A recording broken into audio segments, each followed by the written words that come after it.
வணக்கம். Welcome to the shine your max by shine your mind channel. இந்த சேனலோட நோக்கம் ஏற்கனவே நிறைய வாட்டி சொல்லியிருக்கோம். உங்களோட வாழ்க்கையை உங்களுக்கு பிடிச்ச மாதிரி மாத்தி அமைக்கிறதுக்கான ஒரு பேஸ் கட்டுமான அமைப்பு தான் இது அப்படின்னு சொல்லிட்டு, அது எதன் மூலமா அப்படின்னா, உங்களுடைய மனதை உங்களுக்கு பிடிச்ச மாதிரி மாற்றி அமைப்பதன் மூலமா தான் அது நடக்கும். இதுக்கு பேசிக்கான திங்ஸா ஏன்னா எந்த ஒரு விஷயமா இருந்தாலும் பேசிக் சயின்ஸ் பேஸ்டுல இருந்துட்டா உங்களுக்கு எவிடன்ஸா இருக்கும் இல்லைங்களா? ஸோ அதனால மூளை பற்றிய அடிப்படை தகவல்கள், அதுக்குள்ள என்னெல்லாம் விஷயம் இருக்கு அப்படின்றத பத்தி நிறைய வீடியோ பார்த்துட்டு இருக்கோம். நம்ம ஹார்மோன் பத்தி இப்ப ரீசெண்டா பார்த்துட்டு வந்துட்டு இருக்கோம். அது உயர்ந்தபட்ச கோவம், உயர்ந்தபட்ச அதிர்ச்சி, உயர்ந்தபட்ச ஹாப்பினஸ், உயர்ந்தபட்ச என்ன சொல்றது? ஒரு சந்தோஷமான உணர்வு. இதெல்லாம் ஒவ்வொன்னுத்துக்குமே ஒரு ஒரு லேயர்ல வந்து ஒரு ஹார்மோன் வேலை செய்யுது. ஸோ இதுக்கு எல்லாத்துக்குமே இந்த உணர்வுகளுக்கு பின்னாடி ஒரு சயின்ஸ் இருக்கு. யாரோ ஒருத்தங்க ஏதோ ஒண்ணு சொல்லிட்டாங்க. அத போட்டு நம்ம திங்க் பண்ணிட்டு இருக்கோம். ஒரு ஹர்ட் ஆயிட்டோம். ஒரு தோல்வின்னு ஒரு நம்ம கஷ்டத்த நம்ம உடலுக்கு குடுக்குது. ஸோ தொடர்ச்சியான ஒரு டென்ஷன் இருந்துகிட்டே இருக்கு. இதுக்கெல்லாம் வந்து நாம காரணம், இல்ல நம்மள சுத்தி இருக்கிறவங்க காரணம் அப்படின்னு நெனச்சுக்கிட்டு இருக்கோம். பட் அதுக்குள்ள இருக்கிற ஒரு ஹார்மோனும் காரணம் அப்படின்ற ஒரு சயின்ஸ தான் நம்ம பேசிக்கிட்டு இருக்கோம். ஸோ இந்த மாதிரியான ஒரு விழிப்புணர்வு இருக்கும் பொழுது, ஓகே கோவம் வரும்போது நமக்கு அட்ரினலின் வந்து ஜாஸ்தி ஆகுது. கார்ட்டிசோல் ஜாஸ்தியா இருக்கு. நார் அட்ரினலின் வந்து ரியாக்ட் பண்ணுது. ஸோ அதனால நம்ம கொஞ்சம் கண்ட்ரோல்ல இருக்கணும்னு ஒரு அவேர்னஸோட நம்ம இருக்கும்பொழுது, ஸோ எவ்ரிதிங் ஹேவ் சயின்ஸ். நம்மளுடைய உடல்ல இருக்கிற அத்தனை பொருளுமே அறிவியல் சார்ந்து இருக்கிறதுனால இயற்கையால படைக்கப்பட்டதா இருந்தாலும், அதுக்குள்ள இருக்கிற அறிவியலையும் நாம வந்து கவனிச்சோம்னா, கூர்ந்து கவனிச்சோம்னா, நாம அது எப்படிலாம் வேலை செய்யுது அப்படின்னு பார்க்கும்போது, நாம அதுக்கு தகுந்த மாரி நம்மள மாத்திக்கணும்னா, நம்மளுடைய உடல் பாதுகாப்பா இருக்கும். சிம்பிளா சொல்லணும்னா, ஒரு விழிப்புணர்வே இல்லாம, கண்டமேனிக்கு நம்மளோட தாட் ப்ராசஸ் இது பண்ணி, நம்மளையே நாம ரப்சர் பண்ணி, நம்ம உடலையும் கெடுத்துட்டு, வாழ்க்கையும் கெடுத்துட்டு, மனசையும் கெடுத்துக்கிட்டு இருக்கிறத விட, இந்த நேரத்துல என்ன மாரியான சமநிலைக்கு நாம கொண்டு வரணும் அப்படின்ற ஒரு விழிப்புணர்வோட நீங்க அது அது வந்து அ என்ன சொல்றது? ஒரு ஜோசியம் மூலமாவோ, ஒரு என்ன சொல்றது? ஒரு மேஜிக் மூலமாவோ, அப்படி பண்ணும்போது உங்களால நம்பிக்கை வராது இல்லைங்களா? ஸோ இதுக்கு பின்னாடி இருக்கிற சயின்ஸ நம்ம எடுத்து வைக்கும்பொழுது, ஓ எஸ்! அட்ரினலின் வரும்போது நமக்கு வந்து அவேர்னஸா இருக்கணும். அ டோபமைன வந்து நாம வந்து அதிகமா உருவாக்குறதுக்கான சூழ்நிலைய நாம உருவாக்கிட்டு இருக்கணும். ஒரு செரட்டோனின், ஒரு என்டார்பின் வேணும்னா, நம்ம வந்து எக்ஸர்சைஸ் பண்ணணும். எக்ஸர்சைஸ் பண்ணும்போது என்டார்பின் சுரக்கும். உடம்பு ஆரோக்கியமா மாறும். ஸோ இந்த மாதிரி ஒரு வெரைட்டியான ஒரு விழிப்புணர்வுக்குள்ள போனீங்கன்னா, உடம்ப வந்து ஒரு என்ஜாய் பண்ணி ஆர்ட் மாரி நீங்க வந்து ஹேண்டில் பண்ணுவீங்க. அதுல உங்களுக்கு புடிச்ச மாதிரியான ரிசல்ட்ட உங்க உடம்புல இருந்து எடுக்கலாம். உங்க தாட் ப்ராசஸ்ல இருந்து எடுத்துக்கலாம். உங்களுடைய சிந்தனை மாற்றங்கள்ல இருந்து எடுக்கலாம். ஏன்னா, இந்த சிந்தனை மாற்றங்கள் தான் சிந்தனையிலிருந்து வந்த மாற்றங்கள் தான் ஆதி மனுஷன் காலத்துல இருந்து இன்னைக்கு ஆர்டிபிஷியல் இன்டெலிஜென்ஸ் வரைக்கும் நம்ம டெவலப் ஆயிருக்கோம். So need to improve with some transformation with mentally and physically. So அதனால தான் நம்ம இந்த ட்ராக்ல நம்ம வந்து டிராவல் பண்ணிக்கிட்டு இருக்கோம்.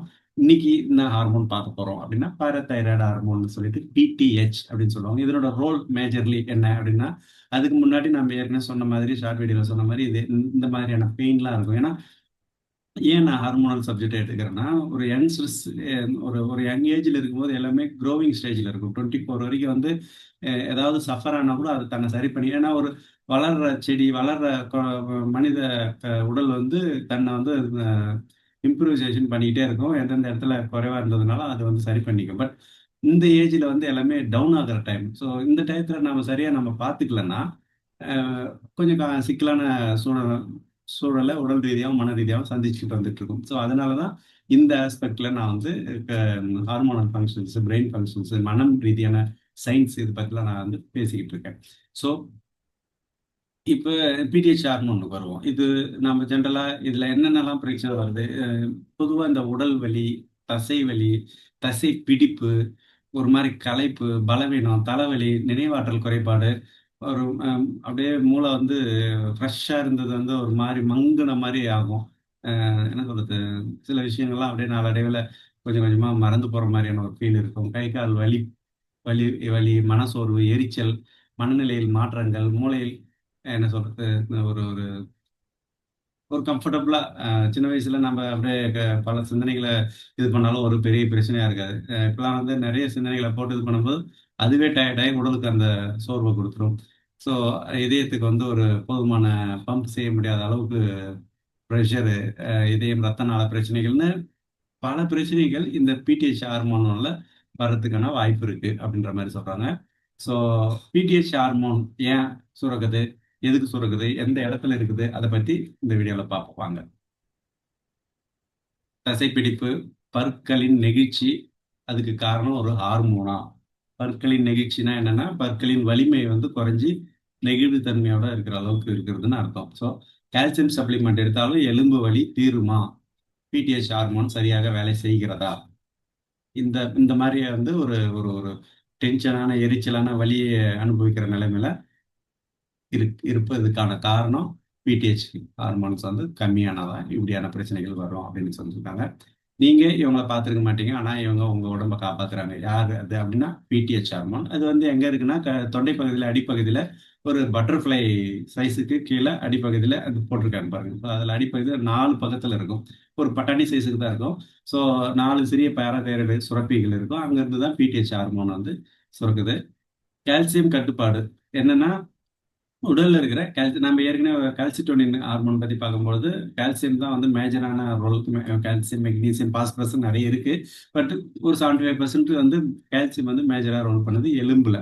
எலும்பு வந்து கால்சியம் இருந்தால் தான் ஸ்ட்ராங்கா இருக்கும். ஸோ ரத்தத்திலேயே வந்து கால்சியம் கம்மி ஆகும்போது என்ன ஆகுதுன்னா பேராதைராய்டு ஹார்மோன் சுரக்க ஆரம்பிச்சிடும். பேராதைராய்டு ஹார்மோன் சுரக்க ஆரம்பிச்சு என்ன பண்ணுன்னா எலும்புல இருக்கிற கால்சியத்தை வெளியே எடுக்கும். சிறுநீரகத்தை வந்து கால்சியம் சிறுநீரகம் மூலமா கால்சியத்தை மீட்டெடுக்கும். உடல் மூலமா விட்டமின் டி மூலம் டி3 மூலம் கால்சியத்தை உறிஞ்சி எடுக்கும். நம்ம ஏதாவது விட்டமின் டி3 கொண்ட உணவுகள் சாப்பிடும்போது உறிஞ்சி எடுக்கும். அது மேஜரா ஆக்சுவலி விட்டமின் டி3 வந்து சூரிய ஒளியிலிருந்து தான் கிடைக்கும். ஸோ சிம்பிளா சொல்லணும்னா அதிகமான பிடிஹெச் வந்து எலும்புல இருக்கிற கால்சியத்தை ரத்தத்துக்கு வெளியேற்றிடும். அப்ப என்ன ஆகும், எலும்பு வீக் ஆக ஆரம்பிச்சிடும், எலும்பு வலிக்க ஆரம்பிச்சிடும், உடைய ஆரம்பிச்சிடும்.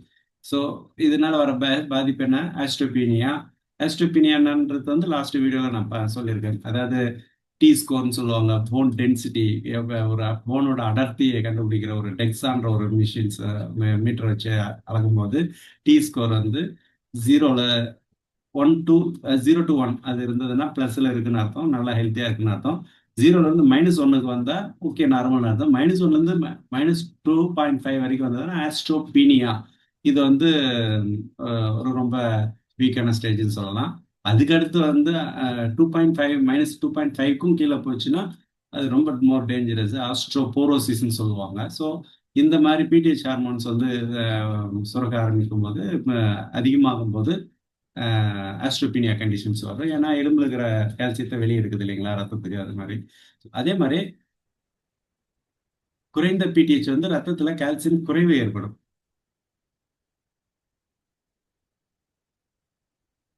குறைவான ஒரு சூழ்நிலையை ஏற்படுத்தும். ஏன்னா பிடிஹெச் அதிகமா சுரக்கிறதுனாலதான் ரத்தத்துக்கு எப்படியாவது எங்க சிறுநீரகத்துல கால்சியம் எக்ஸ்ட்ரா போறதையோ இல்ல கண்ட்ரோல் பண்ணியோ இழுத்துட்டு வந்துடுது. குடல்ல இருக்கிற போய் உறிஞ்சி விட்டமின் டி3ல இருந்து இருக்கிற கால்சியம் எடுத்துக்கிட்டு வந்துடுது. எலும்புல இருந்தெல்லாம் ரத்தத்துல வந்து எடுத்துட்டு வந்து சேஃப்டி பண்ணுது, அதை நார்மல் பண்ணுது. பட் பிடிஹெச் குறைஞ்ச நிலைமையில இருந்ததுனாக்கா என்ன ஆகும், ரத்தத்துல கால்சியம் குறையத்தை தடுக்க முடியாது இல்லைங்களா. ஸோ அதனால வர பாதிப்பு தான் வந்து தசைப்பிடிப்பு, நரம்பு சோர்வு, மன அழுத்தம், இதெல்லாம் வர்றதுக்கான காரணமா சொல்லப்படுது. ஸோ 3 நடைமுறை மாற்றங்கள் உங்களோட பிடிஹெச் ஹார்மோனை சமநிலைப்படுத்த உதவும். 20 நிமிஷம் சூரிய ஒளியில டெய்லி நீங்க வந்து இது பண்ணும்போது விட்டமின் டி3 உற்பத்தி ஆகுது, கால்சியம் உறிஞ்சுது. கால்சியம் ஆக்சுவலி நம்ம கால்சியமா எடுத்து சாப்பிட்டாலுமே கூட அதெல்லாம் வந்து உறிஞ்ச முடியாது. விட்டமின் டி3 இருந்தாதான் அந்த கால்சியத்தை உறிஞ்சி கோல்கால்சிஃபெரால் அப்படின்லாம் சொல்லுவாங்க. ஸோ அந்த ஃபார்முக்கு போனாதான் அது வந்து நம்ம உடம்பு எடுத்துக்கும். ஸோ அதனாலதான் சூரிய ஒளியில நம்ம விட்டமின் டிக்காக நிற்க வேண்டியதா இருக்கு. ஸோ அது 20 மினிட்ஸ் வந்து சூரிய ஒளியில நிற்கணும். உடம்புல வந்து வெயில் படுற மாதிரி பார்த்து விட்டமின் டி உடலுக்கு வந்து சேகரித்து வச்சுக்கணும். அண்ட் பெருமளவு தண்ணீர் அதிகமாக குடிக்கணும்னு சொல்றாங்க. And vitamin D plus calcium உணவு, மீன், முட்டை, பால், இதிலெல்லாம் வந்து ஓரளவுக்கு இருக்கு, அதை நம்ம சாப்பிடலாம். சாப்பிடும்போது உங்களுக்கு வந்து கால்சியம் குறைபாடு ஏற்படாது. உங்க உடம்பு உங்களுக்கே உறுதுணையா இருக்கட்டும். பிடிஹெச் முக்கியத்துவம் சின்ன ஹார்மோனாலும் உடலை வந்து நல்லபடியா நிலை பெற வைக்கிறதுக்கு உதவுது. நடக்க ஆரம்பி, சூரிய ஒளியுடன் தினசரி நடை, தண்ணீர் குடிக்க மறக்காதீர்கள். உடல் நலம் மேம்பாட உறுதிப்படுத்திக்கணும். ஸோ முக்கிய குறிப்புகள் மற்றும் அடுத்த படிகள் என்னன்னா பிடிஹெச் ஹார்மோன் பராமரிப்பு, கால்சியம் சமநிலை முக்கியம். ஸோ கால்சியம் வந்து கம்ஃபர்டபுளா இல்லைன்னா தான் அது இப்போ பிடிஹெச் வந்து உடனே வந்து எலும்புல இருந்து எடுத்துட்டு வர்றது எல்லாம் பண்ணும். அதே மாதிரி கால்சியம் இன்னமும் டவுன்ல குறைவா போயிட்டே இருக்கு, பிடிஹெச் கம்மியா இருக்கு, குறைவா இருக்குன்னும் போது கால்சியம் வந்து எல்லாமே போயிடும். அதனால ரொம்ப பிரச்சனைகள்லாம் வரும். ஸோ அதனால நடக்கவும், சூரிய ஒளியை பெறவும், விட்டமின் டி3 டி உற்பத்தி மேம்பாடு பண்ணணும். சரியான உணவு மற்றும் நீர், உடல் நலம் உறுதிப்படுத்திக்கிறதுக்கு நீங்க பராமரிச்சுக்கணும். ஸோ அடுத்த வீடியோவில் வேற ஒரு ஹார்மோன் பற்றி பார்க்கலாம். இந்த பிடிஹெச் ஹார்மோன்றது வந்து பேசிக்கலி ஒரு உடம்புல இருக்கிற கால்சியம் அக்கௌண்டன்ட் போல செயல்படுது அப்படின்றது தான் சில விஷயம். அடுத்த வீடியோவில் சந்திப்போம். நன்றி.